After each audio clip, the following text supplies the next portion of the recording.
day falls. New day falls. New day falls. All that's left is a window to my soul. Come and get it.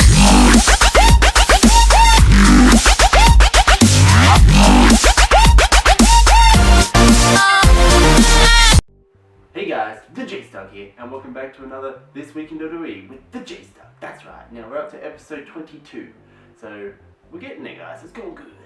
And guys, if you haven't seen what actually happened this week in WWE, make sure you head on over to WWE Network right now, because you know this guys. Now, at the end of this week's, after I talked about everything that's happened on the main shows like Raw and SmackDown and NXT and that, after I've talked about finished everything on SmackDown, I will be including, from this week on, a new part, which will be news, or breaking news in WWE. So it goes at the very end. It'll mainly just be a couple of key things that have happened this week that I reckon you should all know about. Because why the hell not? So guys, let's get into it. Now we're going to start with Raw. So we started with all three members of the Shield, or former members of the Shield.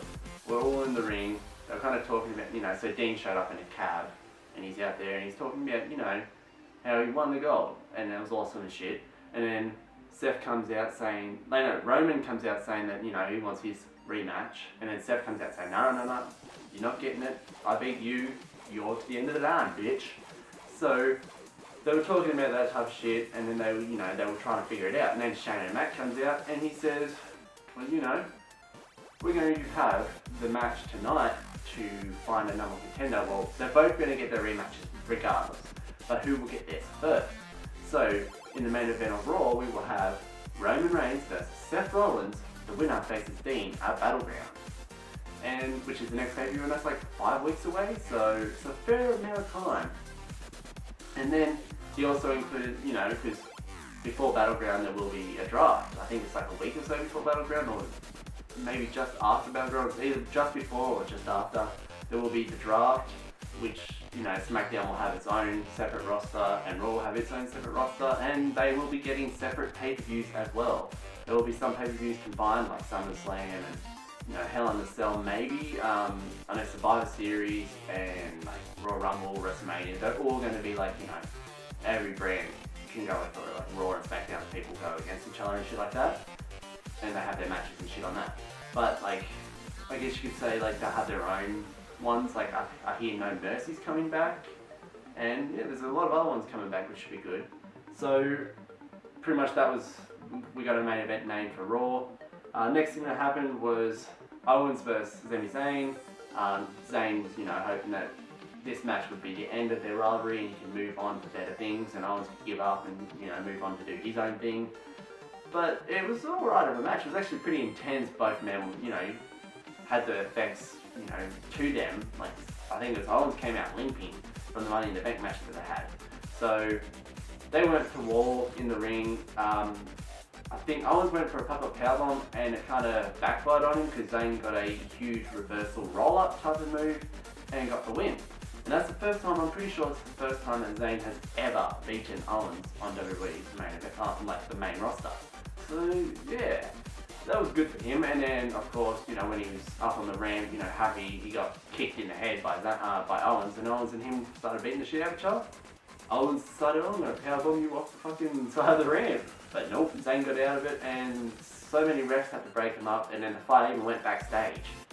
And yeah, it was just an all-out brawl. They just took it to the limits. I don't think this rivalry is ending anytime soon. It's one of those rivalries that's going to go on forever. Next thing, we had Big Johnny made his return, or as you all know him as, John Laurinaitis, People Power.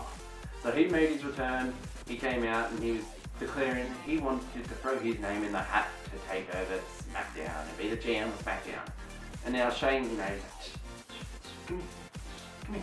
And Johnny's like, hey, Shane, I'm back. I was what the fuck? And they were talking about Shane's I don't think we're going to have you as, GM because, yeah. And he goes, oh, because, I'm going to run SmackDown.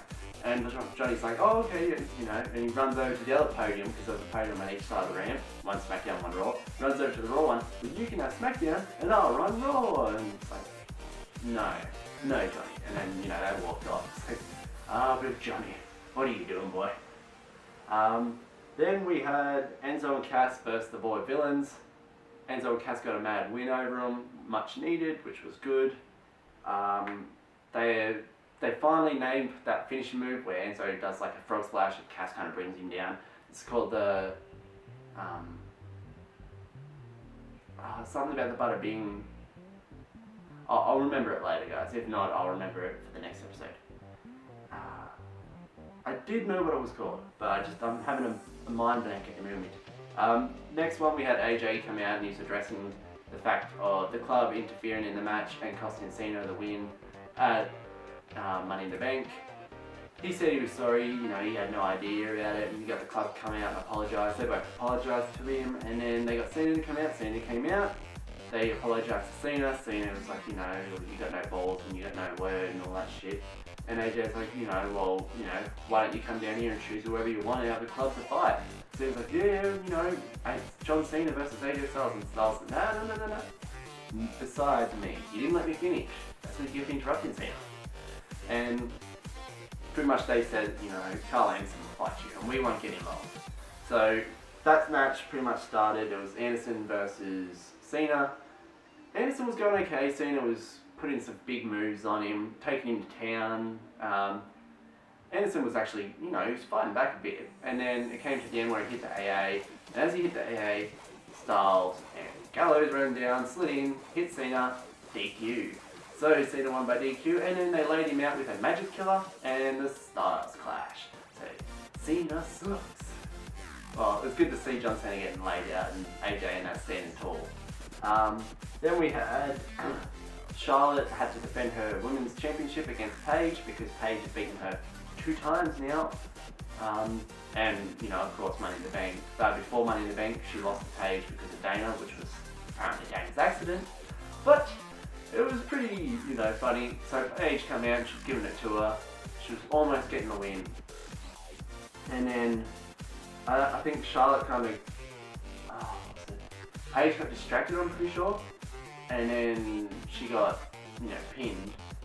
So Charlotte won because of Dana, I think it was, that distracted Paige. And then, you know, they started kicking the shit out of Paige after. And then someone returned, who we haven't seen on the main roster in a while, the boss, Sasha Banks. That's right, my Sasha.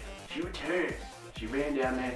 She pretty much threw what's-her-face out, Dana Brooke out, and she laid it into Charlotte and hit the bank statement. And Charlotte was tapping like a little bitch. That was good. And then we had the Wyatt family finally returned. They came down to the ring, you know, they're talking about, you know, being held back and punished and shit like that, and now they're here to do what they want to do, and, you know, and then the New Day interrupted. And they come out and they're interrupting, you know, making fun of them. And Bray's like, well, you know, you kind of made a mistake coming out and interrupting us. And Xavier Woods kind of got like, he was getting mesmerized or kind of like creeped out by Bray.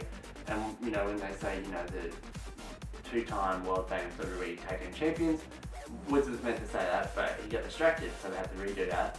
And then, you know, Bray said, you know, because you distracted us, you made your bed and now you're going to sleep in it, son. Because New Day falls. New Day falls. New Day falls. That's right. By the sounds of it, the Wyatts are going to take down the New Day, take the titles, and then destroy them and leave them in pretty much a pile of heap of, you know, what they were. Pretty much a pile of rubble, you may as well say. So, yeah, but Harper isn't in the mix anymore because I heard he's out doing a movie or some shit. You know, they're saying he's injured, but he's actually doing a movie. So it was Bray, Strowman, and Rowan there. So looks like New Day, you know, might have a bit of a problem on their hands with the Wyatts coming after them. And the whole New Day falls thing is pretty interesting. Instead of the New Day sucks and New Day rocks, it's New Day falls.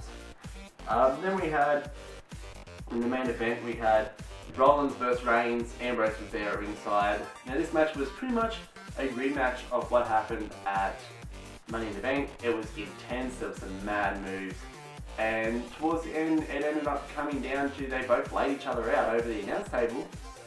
I think Roman speared Seth over there and they both didn't get back in the ring, and it got to a 10 count and they got counted out. Now, what does that mean? They both were in the ring, you know, they got in there just after the 10 count, and Dean gets in there, he's like wondering what the fuck, and then Shane comes out and says, you know, we're not having this. So instead, we're going to have, at Battlegrounds, Dean Ambrose defending the WWE World Heavyweight Championship against Seth Rollins and Roman Reigns in a triple threat. Now that should be interesting, because this match, all three Shield members battling out for the main title. I have been waiting for this. This should be good. I can't wait. 5 weeks, can't come any sooner. Then we headed into, for the first time in a while, the main event actually had something good on it. So main event, we had the Ascension, the returning of Hunter versus Enzo and Cass. Now this match was a good match. Enzo and Cass of course won, but it's good to see that Hunter is finally back in WWE from his suspension. So it would have been good if they gave the Ascension an actual proper push, but putting them up against Enzo and Cass, of course Enzo and Cass get a win. Then we headed into NXT. We had No Way Jose actually won a match against some jobber guy, and of course before the match even started, he had like a backstage part where he interrupted Austin Aries, and kind of trying to make Austin happy and shit. So after he won the match, Aries comes out, and we're thinking, oh shit, this is not going to end well. Aries said, you've opened up my eyes to funness and, entertaining people and shit. And they shook hands, and No Way Jose wanted Aries to dance. He's starting to dance, and then Aries started getting into it, and it was pretty funny the way he danced, guys. You got to check it out. It was a good dance for Aries. And then they danced all the way up to the ramp and to the stage. And then they're like, oh, let's go over to the announce table. So they get up and they start dancing on the announce table. And when No Way Jose is turning around, he turns fully around. Bang! Aries heel turn confirmed. He lays out No Way, takes him to the ring, beats the shit out of him, and leaves him in a heap of shit. So Aries is now heel, which should be interesting because he's laid out No Way Jose. So maybe him and No Way Jose will be battling it out very soon. Then we had Liv Morgan versus Nia Jax. Now I'm really hoping that NXT pushes Liv very soon because she's really, really good in the ring. But of course Nia Jax ended up getting the win because she's so dominant, and they're going to kind of keep her dominant in NXT, I guess. So unfortunate for Liv, she lost the match, but she put up a pretty good thing. She had a mad attire, loved it. Then we headed into the main event. Before that we found out in 3 weeks, Shinsuke will versus Finn Balor.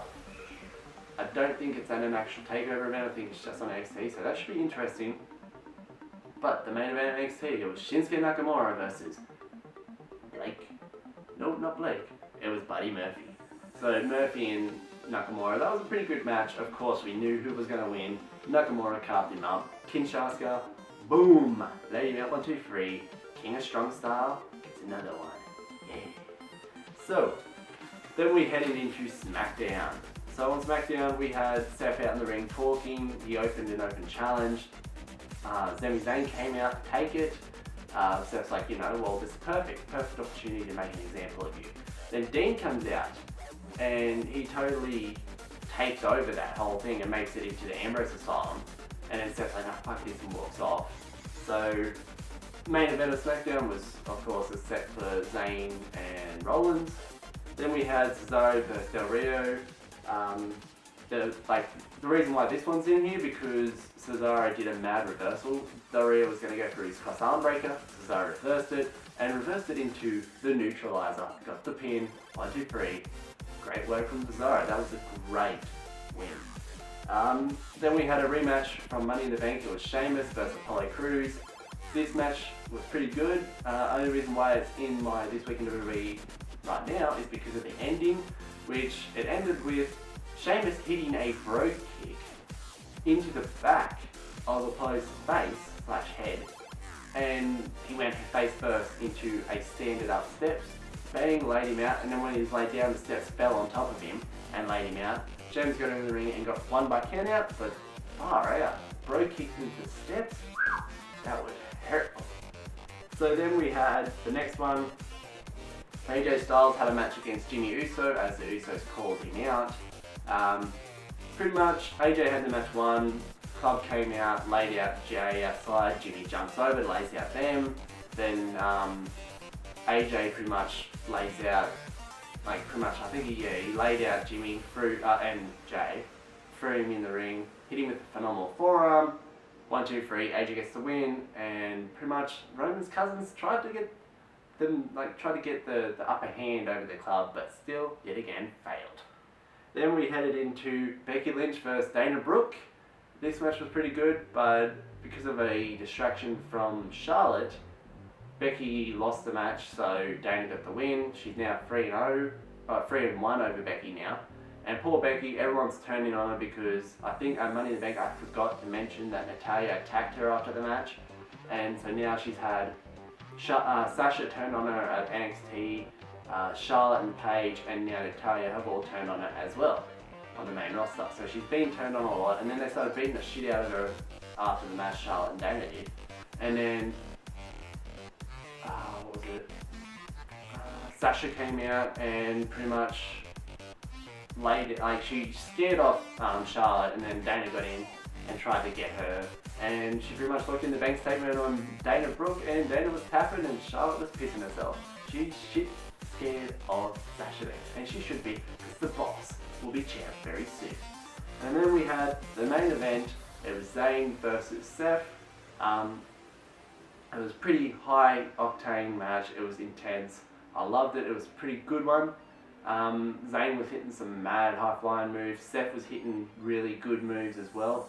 Since this is his first SmackDown match since returning, he was laying it out and looking at Dean while Dean was at ringside too. And pretty much it came down to, I think Zayn slid in from the outside and he got hit with a pedigree and Seth got the win. So I wonder if Seth will be turning, making his own finishing move soon, or is he just going to stick to the pedigree? Either way, I don't mind, because after the match he went over to Dean, grabbed the title, and Dean kind of got pissy and grabbed it back. And Seth's like, yeah, okay, backs off, and then Dean sits back down. As he sits down, Seth runs up, bang, starts laying it into Dean, and then Dean attacks him, and pretty much Dean threw him in the ring, went for a dirty deed, Seth got out and slid up the ramp, and yeah. So guys, that's what happened this week in WWE. Now, into the news. So, 2 big things happened this week. We had Roman Reigns got suspended for 30 days. So will that affect his position in the Battlegrounds main event triple threat match for the WWE World Heavyweight? I don't know, because he's suspended for 30 days. So that's 4 weeks. And Battlegrounds is in 5 weeks from now. He got suspended after Raw because he violated the WWE wellness policy. So, of course, he obviously failed a drug test by the sounds of it. So what is the case with that? Well, we don't know yet if he is out of the main event. I'll keep you up to date on either my Twitter, which will be in the description down below, guys, or I'll also keep you up to date in next week's episode of This Week in WWE with the TheJaseDawg. So Roman suspended for 30 days. That's pretty big news, guys, considering he just got named for the WWE World Heavyweight Championship match in a triple threat Battlegrounds. So yeah. Naughty Roman. And another thing that's actually happened this week is the Cruiserweight Classic has named their round 1 bracket, and it will be taking place July 13th on the WWE Network. So they've named all the matches. One of the matches that I know is Johnny Gargano versus Tommaso Ciampa. 2 guys that tag team on NXT going against each other, so that should be good. I know Kendrick's in there. Kota is in there. There's a lot of mad people, like Rich Swan's in there. Zack Sabre Jr. I think that's his name. And then you've got like Norm Dar. There's a lot of good people that wrestle in there, and it should be interesting. And guys, you heard it first right here. I am doing the Cruiserweight Classic type of. I'm going to be breaking down and talking about the whole bracket of round 1 before the whole tournament starts. I'll be talking about, some of the people in the match. I'll be going through the matches, the brackets, the lineup of the card. I'll be going through it all. And yeah, you'll hear all the information and all breaking news when I do that video. And I'm also going to be doing, after round one's done, I'll be recapping and breaking down what happened in round one of the Cruiserweight Classic.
I haven't decided what it's going to be called just yet, but I'm thinking somewhere across the lines of the WWE's Cruiserweight Classic with the TheJaseDawg.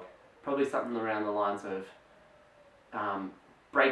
breaking down the Cruiserweight Classic with the TheJaseDawg for talking about before, and then after recapping and going through everything that's happening. So there will be an official name for what I'll be calling it, so stay tuned for that, guys.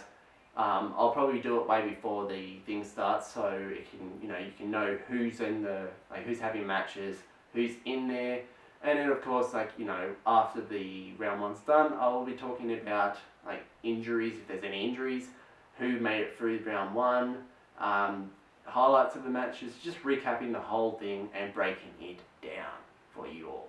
So guys, if you enjoyed This Week in WWE with the TheJaseDawg, episode 22, make sure you hit that like button hard, guys. But not too fucking hard, don't break your computers.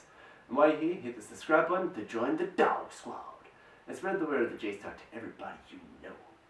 And guys, if you want to follow me on Instagram and Twitter, the links are in the description down below. And as always, guys, stay awesome. The TheJaseDawg is out of here. See you.